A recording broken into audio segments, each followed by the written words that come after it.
Thank you SSC নবম এবং দশম শ্রেণীর শিক্ষার্থী বন্ধুদের জন্য আতিক কোচিং সেন্টার ইউটিউব চ্যানেলের পক্ষ থেকে সকলকে অসংখ্য অসংখ্য ধন্যবাদ প্রতিনিয়ত আমার এই ক্লাসগুলো দেখার জন্য। তবে বন্ধুরা অবশ্যই কিন্তু ক্লাসগুলো তোমরা লাইক কমেন্টস বা শেয়ার করতে ভুলবা না, আর পুরো ভিডিওটা টেনে টেনে দেখবা না, একদম প্রথম থেকে শেষ পর্যন্ত দেখবা, তাহলে কিন্তু গণিতের এই ছোট ছোট এমসিকিউ বা নৈবেতিকগুলো কিন্তু সুন্দরভাবে বুঝতে পারবা। দেখো, একটি সমাধান অঙ্ক বোর্ডে দেওয়া আছে এসএসসি বা নবম দশম শ্রেণীর জন্য। 2 পাওয়ার x-4 equal 4 into a to the power x-6। এটা আমি সমাধান করে দিচ্ছি। দেখো, বা এখানে কিন্তু যা আছে তাই x-4, এই জায়গায় কিন্তু 4কে আমরা ভেঙে দিচ্ছি 2 পাওয়ার 2, তাহলে কিন্তু 4।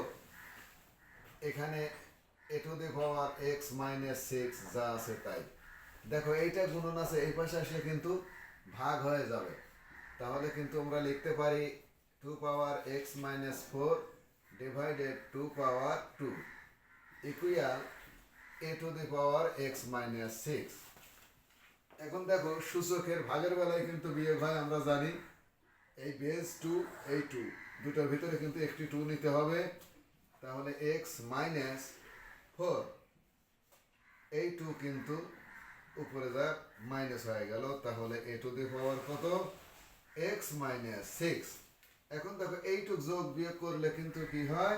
2 পাওয়ার x-6 এবং এখানে a পাওয়ার x-6।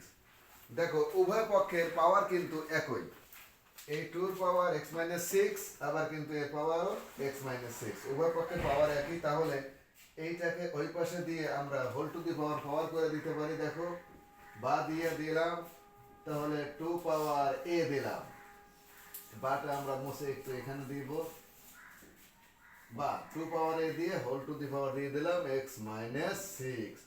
এ পক্ষে কিন্তু কিছুই নেই, অর্থাৎ 1 থাকে, কিন্তু এখানেও একটা 2 পাওয়ার a নিব, এখানে কিন্তু আমরা 0 দিয়ে দেব, কারণ আমরা জানি a টু দি পাওয়ার 0 অর্থাৎ 1, বা বেস বেস কিন্তু উঠে গেল, তাহলে x-6 ইকুয়াল 0 বা x ইকুয়াল 6।